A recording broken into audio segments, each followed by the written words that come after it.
alibis here. Get your hands on your heads. Get off the bar and get on the wall. He won his first of 2 Oscars for the movie French Connection. He played that famous basketball coach in Hoosiers. I don't care what the scoreboard says at the end of the game. In my book, we're going to be winners.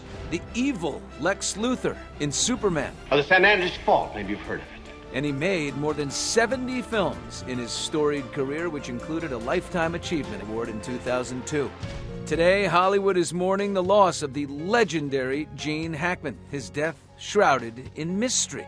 The details are quite bizarre, as authorities label it suspicious. This is the last photo of Gene and his wife of 34 years, Betsy Arakawa, in public. He was walking with a cane, holding onto her arm for support last March. Please send somebody really quick. Extra has obtained the panicked 911 call made yesterday. I think we just found one deceased person inside the house. Damn. And we have the sheriff's office search warrant affidavit from the detective who investigated the scene. Both were found dead in their home outside Santa Fe yesterday. The front door had been left open, but there was no sign of forced entry. I see them. She's laying down on a floor from the window. Authorities say Betsy was found in the bathroom with an open prescription bottle and pills scattered near her on the counter. Her body was partially mummified. Decomposition had already set in. Gene, who was 95, was in another room. He had appeared to have fallen. His sunglasses found next to him. One of their dogs was also found dead. The fire department says it found no signs of carbon monoxide leak or poisoning. There was no immediate sign of foul play. Haven't ruled that out yet. This is an investigation, so we're keeping everything on the table. There was no indication of a struggle. There was no indication of anything that was missing from the home or disturbed.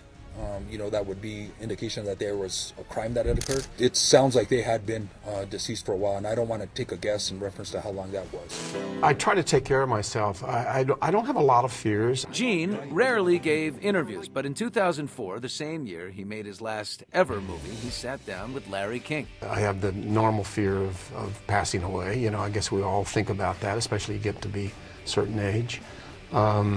I want to make sure that my wife and my family are taken care of. Other than that, I don't have a lot of fear. He had escaped Hollywood for New Mexico decades ago for a quieter life and because of issues with his heart.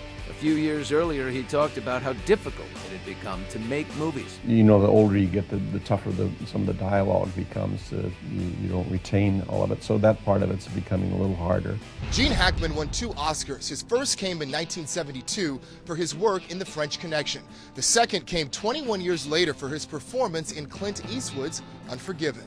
You beat William Money out of Missouri. Killed women and children. Today, the tributes are pouring in. He was really good, and he was really difficult. Bill Murray worked with Gene on the Royal Tenenbaums. We can say it enough, but he was a tough guy. He was a great one. Kevin Costner, who co-starred with Gene in the political thriller No Way Out, told us before Gene's passing. Probably the realest actor I ever worked with was Gene Hackman. There's just something very unique about Gene Hackman. Robert Duvall once revealed this to us about his close friend. I've known him for years. Way back, I busted my pelvis on a horse, and he offered me his last $300. I didn't take it. This is years ago. He's a very giving guy, extremely talented. Tonight, as authorities investigate his death, all of Hollywood is mourning this legend. So few people ever get what they really want in life. You give up a lot in terms of family, and I think you're always in North Africa or Spain or someplace. But it's a make-believe world, and as I say, it's what I wanted to do as a child, and I fulfilled a lot of my dreams.